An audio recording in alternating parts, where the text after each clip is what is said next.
Welcome to Zen and the Art of Real Estate Investing. What if you could learn from experienced real estate investors, find out what got them to where they are now, get insight into their daily habits, and take these insights to inspire your own growth? Each week, Jonathan Green shares an in-depth look at the mindful approach to real estate investing. Jonathan is a real estate investor, advisor, and coach, as well as the founder of Streamlined Properties and the team leader of Streamlined Properties on Market, brokered by eXp Realty. Whether you are looking to start from scratch, get to the next level, or just a straightforward and honest approach to real estate investing, Jonathan seeks to provide a free mentorship program you can take with you anywhere. Now, here's Jonathan. Welcome back to another week of Zen and the Art of Real Estate Investing. Thank you, as always, for being a part of this journey. I hope you're getting value out of it. Again, like I like to tell you every week, the way that you can help us is to like, subscribe, follow, share, and rate this podcast wherever you listen to podcasts. Those things just help us go up the charts, and that's where we're going. This week, my guest is Mike DeHaan of Backyard Homebuyers and the host of Collecting Keys podcast. He's going to tell you about his rise in real estate investing over the last 5 years. Stay tuned for Mike. This is episode 48 of Zen and the Art of Real Estate Investing with my guest, Mike DeHaan. Mike, prior to his career in real estate investing, was an engineer at Boeing, but since 2018, he's been involved in over 200 acquisitions between residential and commercial real estate. He owns Backyard Homebuyers, and he is also the host of Collecting Keys podcast. Mike, welcome to the show. Yeah, thanks, Jonathan. Appreciate you having me on. Yeah, excited to talk to you. I always like to start, before you got into real estate investing kind of full time or even the beginning, did you have an interest in real estate growing up? No, I did not at all. My parents bought the house that I grew up in before I was born. So I was born in 90. My parents bought the house in 87, and that's the house that they owned. So I had no real estate experience at all. It's interesting. I'm just guessing. I probably say more than 50% of my guests have said before I got into it, it wasn't a major interest, which is really interesting to me. So what led you to the path to get started in real estate investing? I mean, there was a couple different things, right? So I guess like the very early initial phase in interest in real estate came from when I was working at Boeing. My wife and I, we had just had our rent down in Tacoma basically double overnight. And we were looking for somewhere else to live. And I started just researching payments and stuff like that and found that at that time, this was 2015, mortgage payments would be less than rent in that market. And I was like, why don't we just buy a house? Like we can do that. We had a little bit of money. Very coincidentally, we're like, I don't even know how to buy a house. I didn't even know you had to contact a realtor. We were literally just driving home from the grocery store and we're like, oh, there's an open house. Let's just go see what that looks like. And we just pulled up to this house and there was a realtor there, the listing agent. And that ended up being the guy that we worked with to buy a house. That worked perfectly well for him. And it just coincidentally happened that he was very involved as an investor. He owned a lot of rental properties. He had a investment-minded brokerage and gave us the bug a little bit. And then when we left Tacoma to move back to Spokane, Washington, where I live now, we called him up and we're like, hey, we're moving back to Spokane. We're going to sell our house. And he said, why don't you keep it and rent it unless you need the money out of it, which we didn't. And we're like, cool, that sounds great. He said, sweet, I'll be your manager and you can rent the property. And that was our first rental. So that gave us a very basic interest. And then moving forward, I still wasn't planning to pursue real estate as a career. When I decided to leave the corporate world in 2018, it was very beginning of 2018, I didn't have any sort of plan, definitely didn't have any plan to get into real estate. I just pulled the cord and decided I was going to do anything except be an engineer. And real estate basically just ended up on the radar because as I read every single business book, every book about passive income and wealth generation, real estate was the reoccurring theme. So it entered the picture that way. Yeah. One thing I wanted to touch on, because I think it's so important, we talked about it on a couple prior shows. Have you found now over your career that finding that investor-friendly realtor is so important for investors? I feel like a lot of investors think all agents are the same, but you're a great example of you found the right one quickly who helped you just set the table for, hey, everything that you buy is an investment. That's what I try to get across to clients. But how's that played a role in your trajectory as an investor? Yeah, it played a huge role early on. And I lucked out by meeting him out there because he was very real with what opportunities can look like with real estate. When he managed our property out there, he did a very good job and gave us a realistic expectation about what a good property manager can look like, how we can be collecting cash flow, what sort of maintenance you need to have on a property. Because I didn't know any of that stuff, right, when I got started. And so then when I moved out here to Spokane, before I started doing the off-market business that we do now, I already knew what I was looking for in a local agent here. And it's just different when you have ones that actually understand investment analysis versus your friend's neighbor's aunt or whatever, which these people always seem to have these realtor connections. Yeah. But it's funny, especially through 2020 and 2021, where literally everyone was a realtor. It never They became. still are. They still are. Yeah, but it was so challenging to find good ones, but it can be the difference between success and failure. Yeah, and it's really a partnership that becomes so important. I run a big on-market team of 32 agents. I try to train them all to be investor friendly because the classic trope of the investor world is, I'll flip it and I'll do it myself. The best agents for investors are the ones who know everything, like you said, about investors, and they're great for new investors because they can explain those things like, hey, why are you selling this house? The market's low for, sales, but like a rental, you're going to be good. What if the market goes up in 3 years? It might make $50,000 more. Is that when it ended up happening? Do you still have that property? Did it eventually go up and you offloaded it? So I sold that property actually 2020. It was early in 2020. So I was in a phase where I was starting to get into real estate more full time, right? I just started my off market business. I desperately needed income. And that property out in Tacoma, it cash flowed like $300 a month.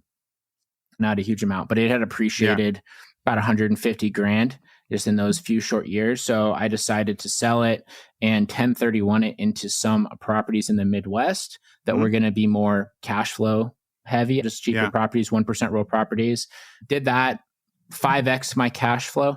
And then I actually just sold those properties here a couple months ago. But it worked out pretty good. So my initial investment in my home out in Tacoma, I bought that house for $200,000, and the portfolio of properties out in the Midwest, I just sold for $600,000. So not too bad in 7 years? 8 years. And it's a good trade-off. And did you do all of those sight unseen when you bought them? Yeah, all the ones out in the Midwest, I never went there. I never saw them. I never did. I saw photos of them from the inspection and then from the walkthroughs and stuff that my property managers would do, but never had to go on site. And did you have any crazy management issues over that time? Sometimes with like out-of-state turnkey, if you just know a little bit too little, you're not able to manage the managers well enough. But it seemed like you were at least interested enough to know at the time, I want to make sure from what you were learning on your own property from managing. Yeah. So the management was great. By all intents and purposes, everything could have been a disaster in those purchases, that transaction, because I literally closed on them on, I think it was March 16th of 2020. Okay. So we all know what happened shortly after that, right? Yeah. I closed on them. Yeah. March 6th. No, I'm sorry. It was March 13th. And then March 16th was when the world shut down. And through 2020, I had some turbulence in those properties, just like everyone else did. But my property managers were great. So I really lucked out with that. And I think that a big part of making sure that was the case was when I was going through that transaction, because I did buy them turnkey, right, from a turnkey provider, was I got due diligence and my due diligence done, and I got opinions done by people who were not involved in the transaction at all. Yeah, great point. And I think a lot of people, if they go that route, people will say, you shouldn't do that because conflict of interest, or you shouldn't look at turnkey because they won't give you the full truth, all sort of things. I made sure that I used my own inspector. I talked to several property management companies. I talked to a different realtor that was out there, and everyone gave me a green light from what I could see. And they all said, those are the best property managers in town. You'll be awesome. And sure enough, they were all correct. So it worked out. Yeah, that's a fantastic point, though. I really think I've always advocated for, at least when people are, if it's not turnkey and you're looking to invest in a market, it's great if you've either lived there or have family there or just a friend or someone impartial. You went an extra step and found your own inspectors and things, so you know that you had that one person who was only looking out for you just in case. Really smart, because I don't think everybody does that with turnkey. And we've definitely all heard the stories of, taxes went up or something and it shoots your lower cash flow down pretty quickly. Yeah. I mean, in, turnkey or like local stuff, you always want to make sure that you get third party opinions on things. You just take the word of everybody who is heavily invested in the transaction closing, right? If things get weird, they're going to tell you what you want to hear because they want the deal. That's just the unfortunate truth of this business. Yeah, I agree. So how did you get started with backyard home buyers and starting with off market? Was it to make more money to invest? That's how a lot of people get started. Yeah, I made my first real estate investment in 2018. Again, I was seeking cash flow at that point. I guess my first investment outside of my property in Tacoma that I'd kept. Right. But my first property I bought strictly to be an investment was 2018. I was seeking cash flow at that point. I still wasn't planning to pursue real estate as a career. I was actually pursuing tech. I taught myself how to code and I was trying to get into startups and things like that. So I liquidated my corporate 401k and I bought some rental properties here in Spokane, just right off the market. They were relatively safe properties. They cash flowed a bit. That was my first lesson on like self-management and learning how to actually calculate reserves and stuff correctly because of course my numbers were way off, but they turned out okay in the long run. And then that sort of gave me the bug for mailbox money. At that point, I had started to listen to Bigger Pockets, learning about the Burr method and those sort of things. So later in 2018, I bought my first duplex, which was a fixer-upper, fixed it up mostly myself. Me and my wife, literally school of YouTube were there, like how to install flooring, how to install like a shower surround, just doing stuff as we were going, right? Got that one stabilized. That one started really cash flowing a lot. Was able to recycle some of that money. At that point, the market had started to increase. So I started flipping houses. I'd never really done major renovations before. I didn't really understand how to flip a house. So what I did was I just partnered up with someone here locally that they had never done it either, but they had money and I had time. So they basically funded the deals and I would facilitate the contractors to get it done. We started buying REOs, which you could actually do back then. They're pretty hard to find these days. What's that? Yeah, everyone's like, new investors have never even heard of that after the last 2 years. Yeah, so it's basically a bank-owned property. And you used to be able to have bank-owned properties that would be represented by a realtor, and they would typically sell them as pocket listings or sometimes on the market. And I love REOs. I wish they were more around. They'll come back at some point, they have to. But it was a great way to find properties back then. And so we just were in contact with one of the main REO agents here, and we bought a handful of properties. First property I flipped, I didn't know what I was doing. Took me, I think, 4.5 months. I made $4,000. So if you look at like my gas cost, I probably lost money on it because it was a town. It's in there for what's coming in the future, right? Yep, exactly. Yeah, did that and then did a couple of those, made a little bit of money, and then I started buying from wholesalers. And after doing that a few times, I would see the fees that the wholesalers would make, and I would be like, I feel like I could make that money. And then I got invited to, I guess, like the Cool Kids Club of investors here in Spokane. It was like an exclusive meetup where it was all the people that were trying to really grow businesses. And I met the other wholesalers. And I was like, I can definitely do what these guys are doing. Like they're not like these big, super smart organizations that I thought. A lot of them were like my age or younger. And so I decided I was going to do it myself. And so we started going direct to seller at the beginning of 2020. Primarily, I partnered up with my best friend from college who had been dabbling in real estate a little bit. The goal was almost exclusively to buy rental properties. And our goal was to do 50 deals in the next 10 years. And then sure enough, things escalated a lot quicker than that. So as we started getting more and more opportunities coming through than we could take down or that we weren't interested in, we started wholesaling, and we just scaled up from there over the years after. Yeah. What was your pitch in the marketing at that time? Were you doing cold calls or were you sending postcards and returns? And what type of ROI were you getting, or at least percentage returns on those? Yeah. So we do direct mail. We started with direct mail. We still use direct mail for our primary deal source. We do some like more prospecting stuff like SMS and cold calling a little bit, but direct mail is just tried and true. And the pitch that we had on that was nothing crazy. Like we always really leaned as we were starting to scale up. We do it a little bit differently now because we've gone virtual and we've scaled out to a bunch of different markets. But when we were just here in Spokane, we would really heavily lean on being fully transparent and being like a shake hands, face-to-face, be relatable kind of company. Mm-hmm. And that gave us a leg up over all the people that were not doing that were like trying to hide behind a carrot website or not put their faces on things. Because You could go to our website and the first thing that you would see would be us. You would see pictures of our families. You would see pictures of projects that we had done. And that gave us a huge competitive advantage over everybody. Yeah, those are really smart principles. I hope everybody got those, because I think that the failure in wholesaling is exactly what you said. It's the cards where you go down a website, you don't even know who's behind it. You don't know if they have anything. The things so when I used to do off market more and I showed up for appointments, I would always say the same thing. I would say, I'd be in a room, there'd be 5 wholesalers that I knew, and I wasn't a wholesaler. I was looking to buy. And I'd say, ask everybody for their proof of funds now. And most of the wholesalers didn't have a proof of funds, or at least some form of, this is where I get my money. So I knew that was going to be it there. But part of what you're saying is related to that. It's like, you're a company. So then you become a family business. Look, we're a family business that buys houses instead of the traditional kind of expectation of wholesalers, which has been earned as like a little bit shady. Exactly. Yeah. And we had the shtick. We both had these, both me and my business partner, when we would run it, we had these super dorky blue shirts that we would wear. We'd walk everywhere. And all the time people would be like, hey, it's just like on the website. And I'd be like, yep, that's what you got. And it's funny, people used to make fun of us for that, but it worked. It was very effective. That's recognition, but that's also a consistency that when you're doing multi-channel marketing, which is postcard and then postcard drives to website and then they get a call or they get an email, that blue shirt helps a lot more than people think, because like you said, it's matching up.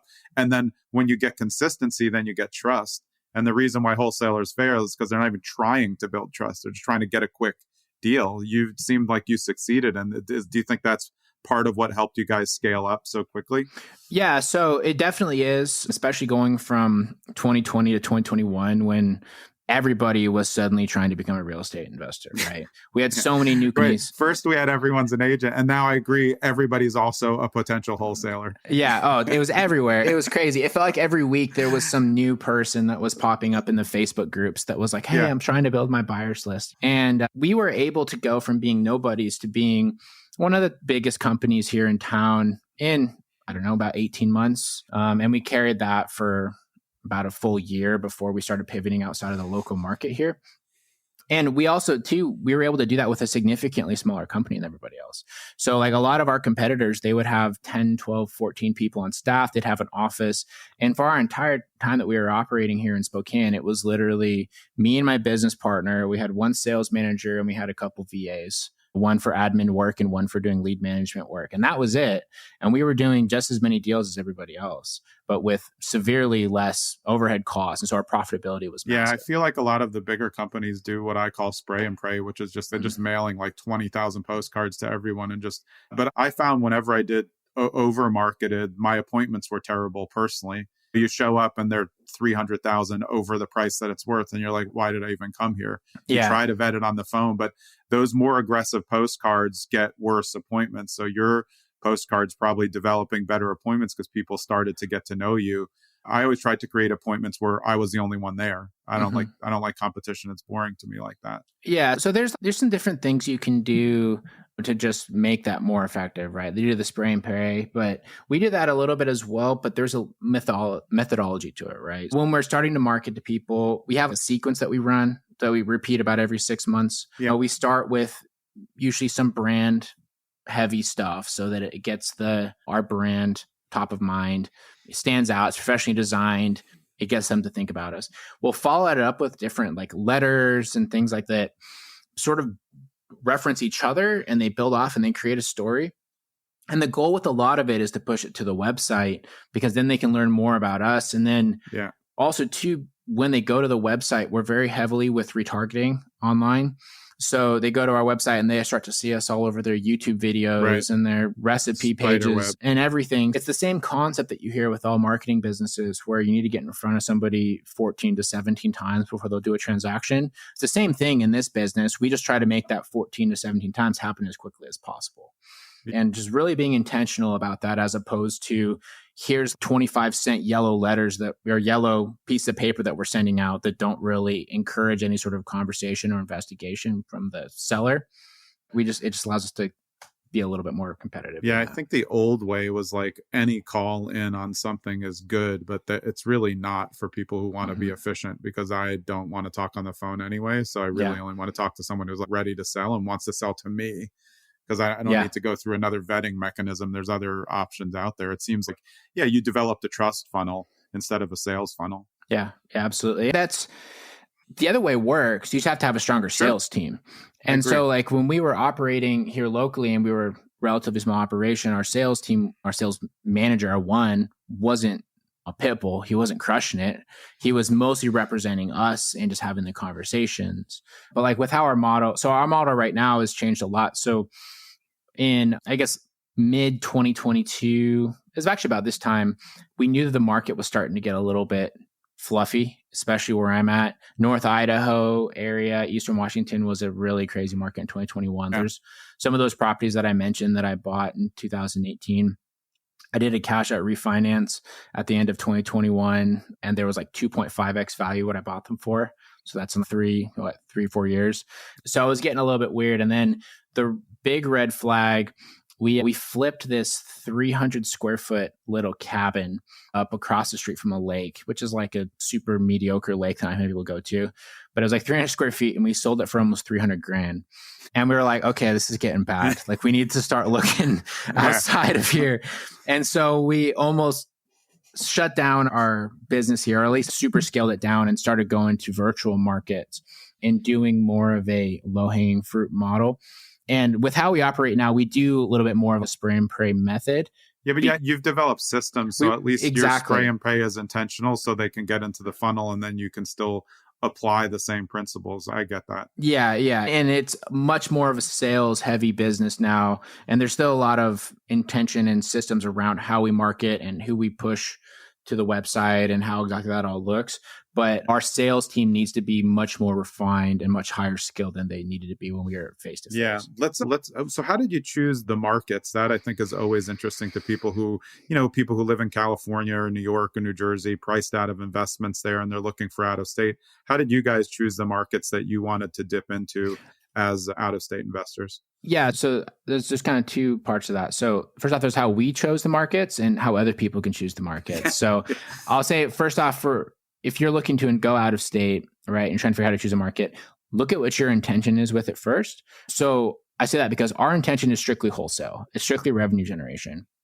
If your intention is to buy properties, it should probably look a little bit different than this. Yep. So for us being strictly wholesale, we chose the markets almost exclusively based off of the ability to find a key partner that we could launch with that would take care of everything that was boots on the ground and help with disposition and help establish relationships with the local investor population. Yeah. Because I guess like the first market that we tried to launch into virtually, we decided we would just do it ourselves. We dropped into Knoxville, Tennessee, and we were getting leads. We were able to get contracts, but there was constant problems with figuring out, is the property actually what the seller told it was? Yeah. Like, how do we know what neighborhoods are actually good? I've never been to Knoxville before. If we did get one signed around, Google Maps can only tell you so much. Yeah, exactly. Totally. Because every town has the weird quirks to it, right? Like when we were in Knoxville, there would be areas that were literally $800,000 properties 2 blocks away from $50,000 properties. Yeah, exactly. And we couldn't really know where those lines were. And then also, too, something that was very interesting, which also made sense in hindsight, when we had contracts and we were trying to sell them, the local flipper buyer population had an aversion to us because we were not local, protecting their turf, us not knowing the areas, us not knowing what we're talking about, whatever it is, that was a problem that we faced. So as we started looking to stabilize there and go to other places, we said, how can we alleviate all of that? And it's like easy. We just find a JV partner that we just do everything with. Sure, we're giving them a portion of the deals. We also have them buy in to help cover the costs. And then we can just do a lot more scale that way without having to try to learn all the nuances in the market. It really was leaning on like the concept of who, not how. Yeah. So instead of how do we do all those things, just find the person who will do all that. And then you can go significantly further. Yeah. And it's a win-win for them too. It's like you're going to create the deal flow that's going to make you both money depending on the scale of it. One other thing I think is important is that the way that you transition to out of state just shows that you're running a business. And a lot of wholesalers are just not running a business, any type of off-market acquisition. It's more like a side thing, or they're not really putting business principles into it. But you guys said, okay, we're going to widen out the market a little bit because we don't know it. And then you figured out what works. Do you think that's helped you scale as well into other markets, that kind of business thinking, like this is a business? Yeah, so we adapted that after we started. You figured it out. Yeah. When we first started going virtual, we were like, oh, we'll just take the same team and we'll just add in a new market. And we tried to ragtag it like we had been doing for the previous couple of years. And then that forced us to adapt and grow. But now to go from being in 2 to 3 markets to now we're currently active in 20, that absolutely was a business system build out that would not have been possible if we weren't as defined as we are. So all those 20 markets, you have some type of JV partner in there Correct. who's helping you as boots on the ground. Yep. So was it the relationships that you were making, or were you finding markets that you liked and then finding a JV partner before you launch? Like now, say you're going to go find a new market. How are you finding that new market? Which one comes first? Yeah. So it's funny. We started trying to find the market and then trying to find the people. And then we just started finding the people and we would just go to their market. Yeah, that's what I thought. Because the relationships are so important in real estate. And when you find someone who's good dispo-wise and they know what they're doing in the market, like you can make any market work. You just have to know the numbers. And that was actually a very eye-opening thing to us, was we had people that would want to work with us that were from very competitive markets, right? Places like San Diego. And I'm like, we can't just stand up in San Diego. And he'd be like, no, trust me, like we can figure it out. And then sure enough, we start doing deals in San Diego. I'm like, oh, no, if he helps guide, because how we structure it too is the acquisition managers, we manage them in-house, but they realistically, they work with the partners that we have in each market, right? So they have a lot of the conversations, they're helping underwriting, they're helping figure out strategies. So the market experts dictating the success of the whole thing. And as long as they know what they're doing, which we pre-screen people pretty heavily, it's not that complicated, honestly. The lead generation gets a little bit funny in different markets. For example, we've been doing some stuff in Phoenix and we've been having a hard time. A, it's a very competitive market, but also two, I think I filtered it down to the fact that we traditionally target absentee owners. And in Phoenix, most of the absentee owners are second homes. So we're not really marketing to landlords. So we need to pivot our marketing methodology there a little bit. But in most places, especially for our model where we're trying to do 2 to 3 a month in each market, you can scrape by with doing the same things in every place. It doesn't have to be 100% perfect, like when you're trying to completely take over a market. Yeah, and like you said, you know that your focus is wholesaling. You're not trying to hold the deals unless the screamer comes in. So you're just looking at what's the spread in the deals and what your margin's going to be to get there. And even then, like we've made the decision to not try and hold any of these properties. Even if we get one that's awesome, that's just like a screaming deal, we'll sell that and we'll make a very nice fee. Because you're going to build a... Go ahead. We just decided that was going to be a distraction from everything else. And the thing with real estate, it's a perfectly inefficient business in general. And everything that you add on that is like an outlier just makes it more inefficient. Right. So when we first started, we'd be getting like, oh, this would be a cool Airbnb. We got an apartment complex. Let's try to figure that out. And after having months of just turbulence and just, I don't know, like being all over the place, trying to figure out how to take these things down, we stepped back and said, we're only going to do wholesale and the virtual stuff. The revenue that we take, we have a different business that we look at for acquisitions and for our portfolio. And that is a separate set of processes that is not mixed in with our wholesaling business. Yeah, I think that's smart. What I was going to say is that when you're giving up the deals that are screamers, now you're building better relationships with your buyers. So those investors know, hey, they're not taking all of the whipped cream off the top. They're letting some of that drip down. And I think that's really important because you know this now, being in 20 markets, your best investors will buy a lot of your properties. Like you don't need a gigantic buyers list like everyone's told. A big buyers list just means it's more annoying people trying to get their first deal from you. You really need a buyers list of like 10 solid buyers in every market. You probably wouldn't need anymore. Have you found a lot of repeat customers across the board? Everywhere. It's like the same 5 or 6 people we sell things to. Exactly. Yeah. And they get it first. And let me see if you can verify this for me, because I always say this. I always try to tell investors, they're like, hey, I just got a great wholesale deal. I'm like, you've never done a deal. So when you see that deal, all of the good investors have passed, all the VIPs have passed, and even their second rung have passed. Like they're trying to ditch this deal on you. You know that because you're going to go to your VIPs first. No one else is going to see it and see if they want it, right? Yeah, about 95% of the time, that's true.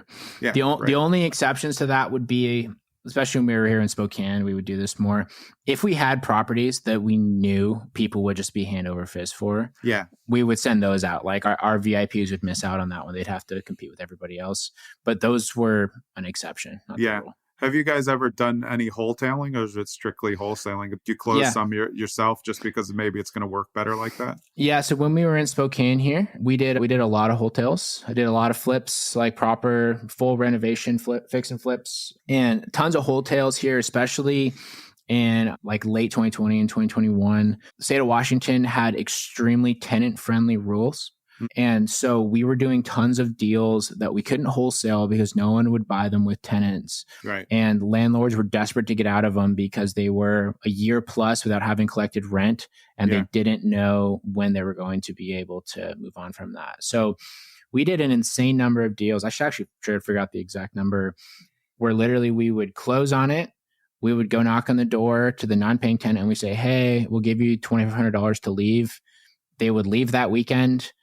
We would clean it, do basic fix up, throw it on the market. And this is 2021, right? So everything was selling.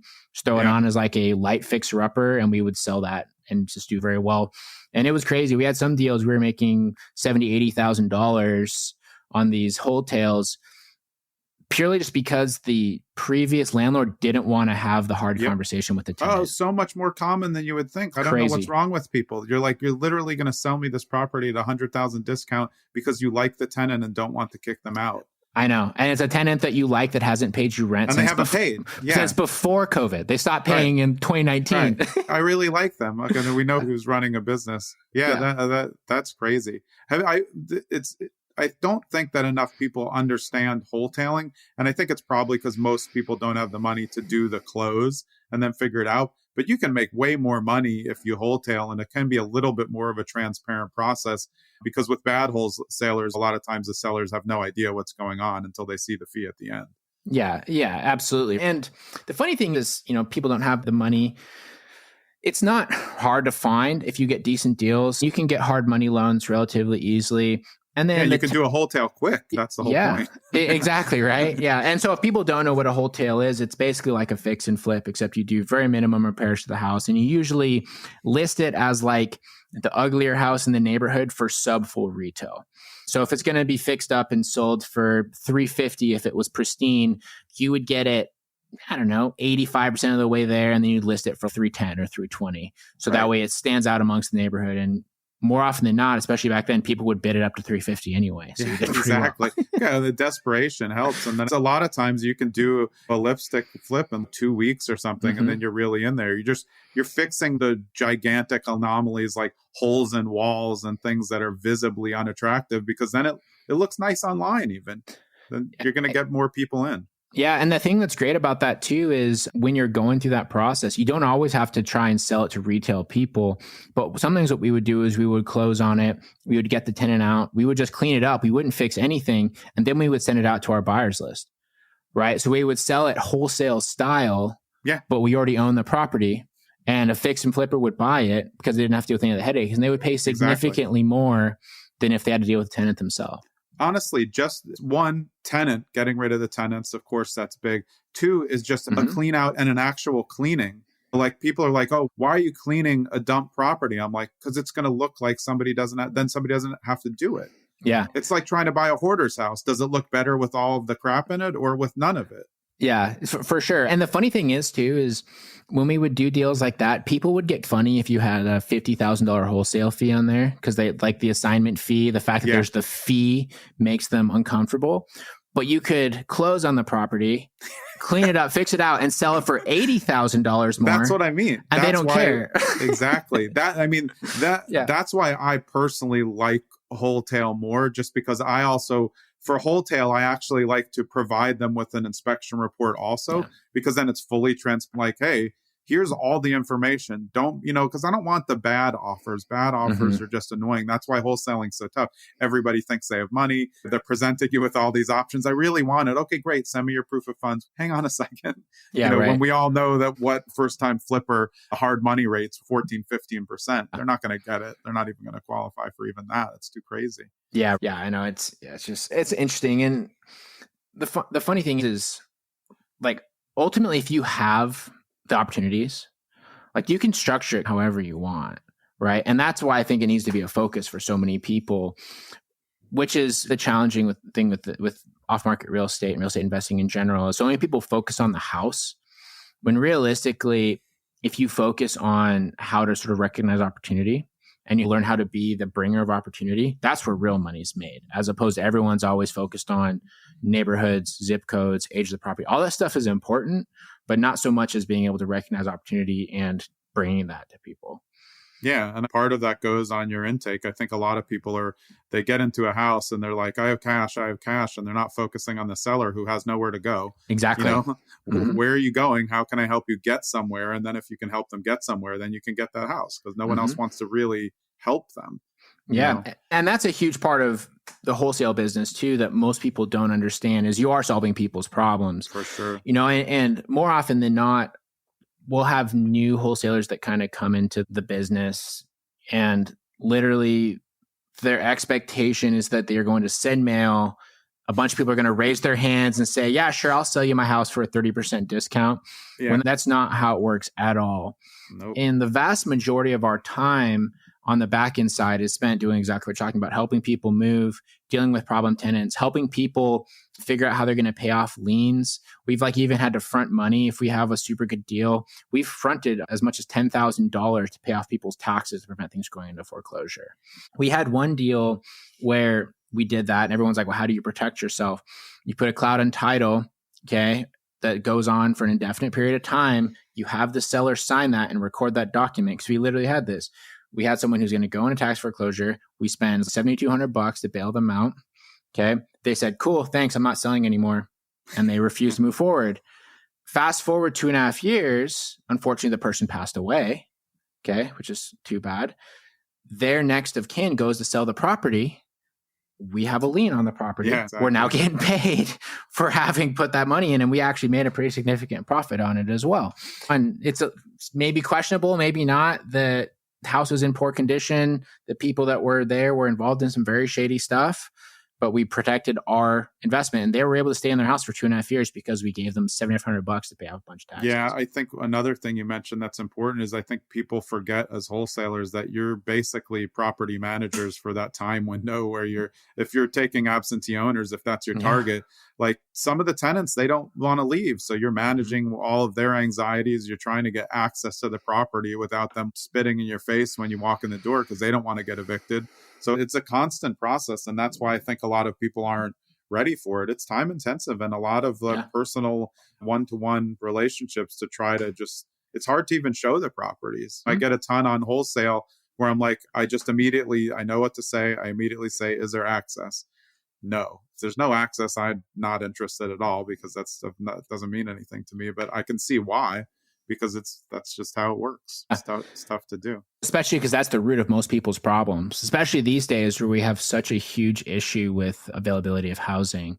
Yeah. Right? There's so many people that have nowhere to go in general in regards of tenants. So they will hold on tooth and nail as much as the legal process will allow them to in all these different states. So that's also a situation that varies so much by location.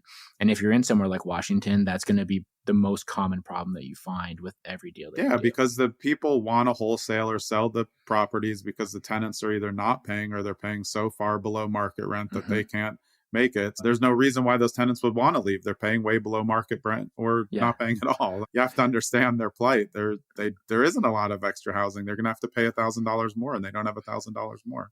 Exactly. Yeah. And that's cash for keys has been good for us on that. But even then, sometimes you get some people that don't have anywhere to go. And no matter how much money you try to offer them, they're not going to leave. And then that's where it gets weird. We had one property that we did. This was in 2021.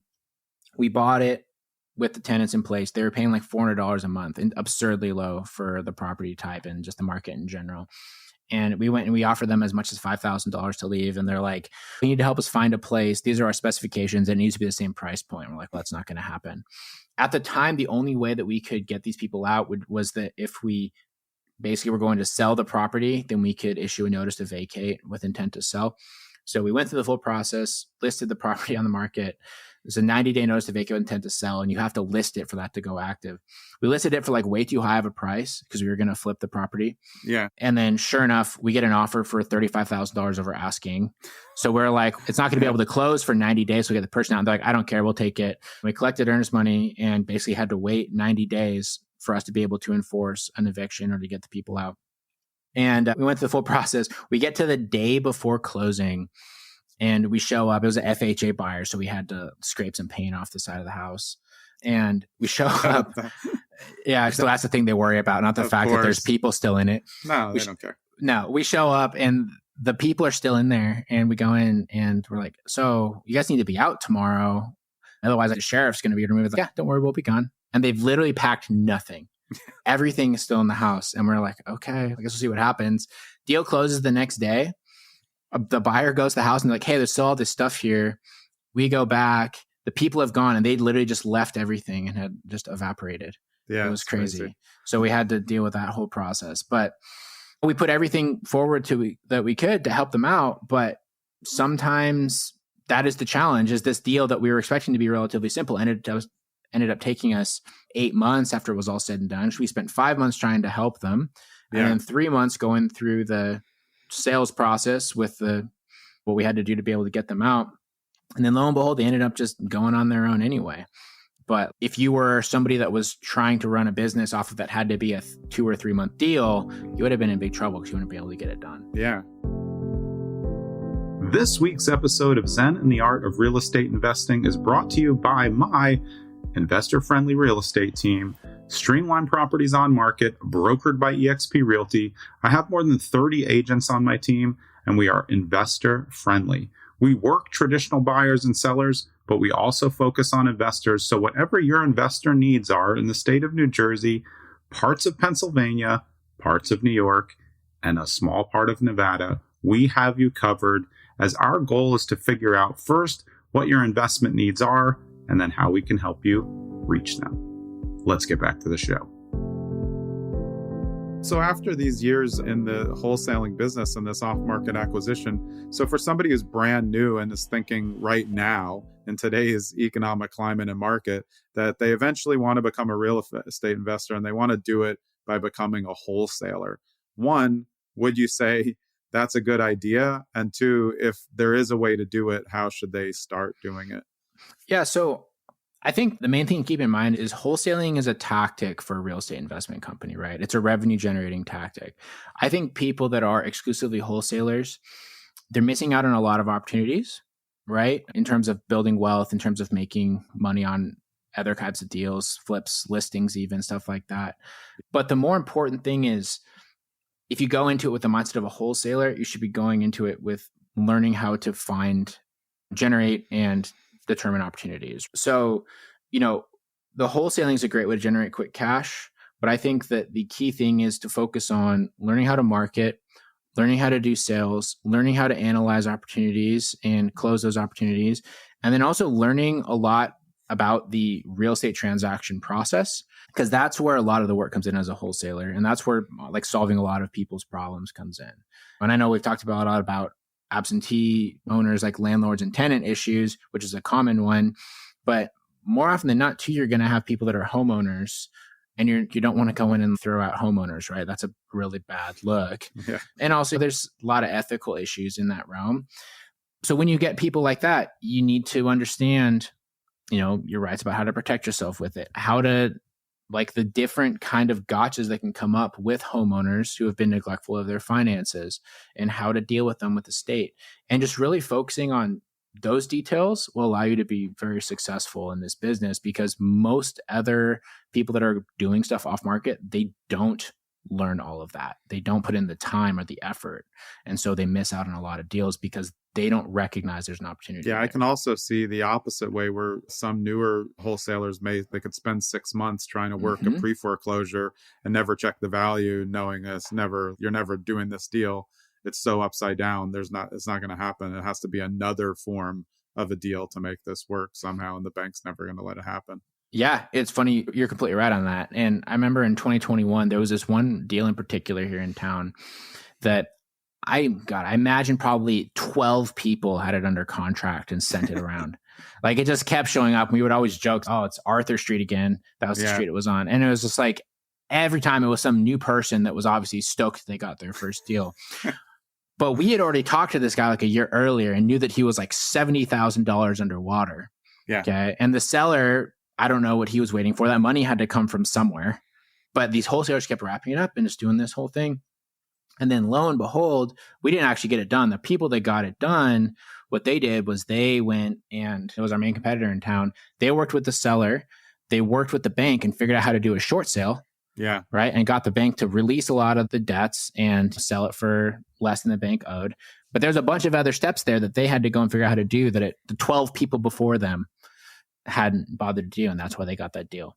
Yeah. That's a big time suck though for one deal. You know, it's got to be worth it. It defeats the whole purpose of wholesaling. Yeah. But if you're a small operation that's doing 15, 20 deals a year, absolutely worth your time. Yeah, I agree. Yeah.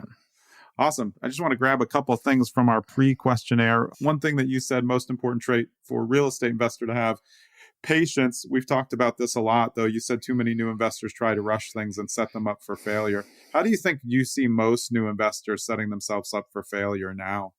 Yeah. If you're going off market, wannabe wholesalers, the biggest way they set themselves up for failure is they try to change their lead generation tactic every month. Like they send a batch of mail. It doesn't work. Yeah. Yeah, exactly. They send a batch of mail. They go, it doesn't work. I'm going to cold call now. Oh, that didn't work. I'm going to do SMS. You have to give it 3 to 4 months. That's what I tell every new investor that comes on, like that joins in our little group, or we have like people that talk to me on Instagram or whatever, is I always say, you got to give it 3 to 4 months of doing the same thing. And then you'll know if it's A, if it's going to work, and B, if it's going to fit your personality. Yeah. When it comes to people looking to build a portfolio, same kind of concept, but people jumping around asset classes, or they're trying to do all these different stuff. So they're like, this week I'm really into self-storage units. Then I'm into Airbnbs. Then I'm into mobile home parks. And same thing, you have to have consistency in what you're trying to do, or else you're never going to do anything. You can't. There's generalists and experts. And I think in real estate investing, if you want to really focus in, I think a diversified portfolio is great long-term for yourself, but not as a business. So you want to be the expert in your area at doing that particular part of business. Yeah. And I think where the patience part comes in is, I think a big part of it is people get bought into like the Instagram financial freedom. I'm a 23-year-old who retired nonsense that's out there. But you can start to diversify in these different asset classes. The thing is, you have to give each phase of your like financial and investment journey the appropriate amount of time to stabilize and get somewhere before you move on to the next one. So let's say you do want to transition from single family homes to mobile home parks. That's fine. Just make sure that you've gotten all that you want to, such need to, out of the single family model before you make that transition. And then when you make that transition, don't be dabbling in the single family homes anymore. Just make that hard transition and let that go so you can go all in on to the next thing. And then understand that is going to take time. You're not going to be able to just kick right up to the same velocity that you had with single family. Yeah, but that matches what you were saying though about the marketing techniques too, and people giving up. It used to be like for postcards, it used to be like 8 months was the window. And now because you can do multi-channel, you can increase that, get into that 3 or 4 months. But same principle, if you do mailers for 1 month and say, oh, I didn't get any calls, this doesn't work, and then you shut it down or you dribble a few more, you're just wasting the whole time. Yeah, consistency is the key in all of it. Awesome. Mike, is the best place for people to get in touch with you? Is it through Backyard Home Buyers or through Instagram? And your Instagram is Mike_invests, right? Yeah. Yeah. So you can go, Instagram's the best. Backyard Home Buyers is just my marketing company. If you go to that, I probably won't see anything because it will just push it right to our CRM. But so at Instagram, at Mike_invests, you can shoot me a DM on there. I'm always happy to chat with people. Also, if you want to hear more about real estate business stuff, specifically wholesaling or how we've built out our business, I have my own podcast. It's called Collecting Keys. You can find that anywhere you listen to podcasts, and you can subscribe to that and hear out more about what we do. And then you can also go to collectingkeyspodcast.com and you can send us a form on there. And we also have a free 5-step guide on there about how to start generating off-market leads if that's something that you're interested in. Awesome. Mike, it's been an absolute pleasure. It's good getting to know you. I look forward to us staying in touch for sure. Awesome. Thanks, Jonathan. Appreciate it. That was episode 48 of Zen and the Art of Real Estate Investing with my guest, Mike DeHaan. I'm Jonathan Green. We'll see you next week. I hope you enjoyed that episode of Zen and the Art of Real Estate Investing with me, Jonathan Green. And I just want to remind you, and this is always an uncomfortable part, I don't want you to think that I'm begging for you to like, subscribe, follow, do whatever you have to do for the podcast, leave a 5-star review. But if you like the podcast and you think it adds value in the real estate investing sphere, then just do me a personal favor. Like the podcast, follow it, share it when you can with your friends, and be so kind as to write a 5-star review if you believe it deserves a 5-star review up against what else is out there. I would really appreciate it, and I hope you keep listening.